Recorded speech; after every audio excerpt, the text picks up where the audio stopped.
Shri Patanjali Yogasutra, Shlok number 50. Tajya Sanskar Anya Sanskar Pratibandhi. The resulting impression from this samadhi obstructs all other impressions. Commentary on Shri Patanjali Yoga Sutra by Vivekananda. We have seen in the foregoing aphorism that the only way of attaining to that superconsciousness is by concentration, and we have also seen that what hinders the mind from concentration are the past sanskaras impressions. All of you have observed that when you are trying to concentrate your mind, your thoughts wander.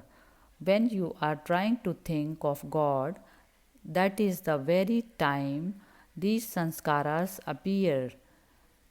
At other times, they are not so active, but when you want them not, they are sure to be there, trying their best to crowd in your mind. Why should that be so?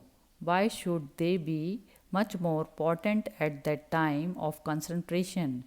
It is because you are repressing them and they react with all their force. At other times, they do not react. How countless these old past impressions must be all lodged somewhere in the chitta, ready waiting like tigers to jump up. These have to be suppressed that the one idea which we want may arise to the exclusions of the others. Instead, they are all struggling to come up at the same time. These are the various powers of the sanskaras in hindering concentration of the mind. So, this samadhi, which has just been given is the best to be practiced on account of its power of suppressing the sanskaras. The sanskara, which will be raised by this sort of concentration, will be so powerful that it will hinder the action of the others and hold them in check. Shloka number 51.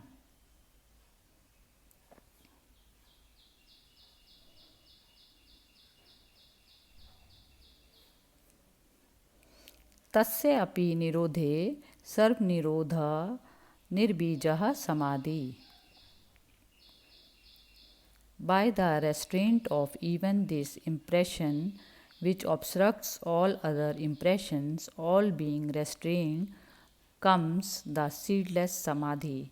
Commentary on Sri Patanjali Yoga Sutra by Swami Vivekananda.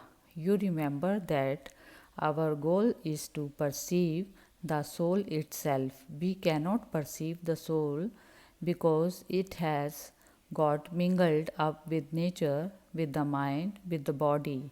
The ignorant man thinks his body is the soul, the learned man thinks his mind is the soul, but both of them are mistaken. What makes the soul get mingled up with all this? Different waves in the chitta rise and cover the soul. We only see a little reflection of the soul through these waves. So, if the waves is one of anger, we see the soul as angry. I am angry, one says. If it is one of love, we see ourselves reflected in that wave and say we are loving. If that wave is one of weakness and the soul is reflected in it, we think we are weak.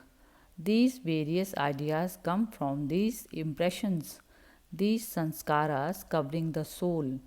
The real nature of the soul is not perceived as long as there is one single wave in the lake of the chitta. This real nature will never be perceived until all the waves have subsided. So, first Patanjali teaches us the meaning of these waves, secondly, the best way to repress them, and thirdly, how to make one wave so strong as to suppress all other waves.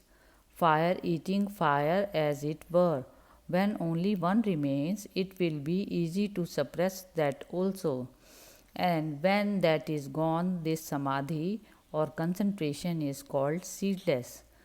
It leaves nothing and the soul is manifested just as it is, in its own glory. Then alone we know that the soul is not a compound, it is the only eternal simple in this universe. And as such, it cannot be born, it cannot die, it is immortal, indestructible, the ever living essence of intelligence.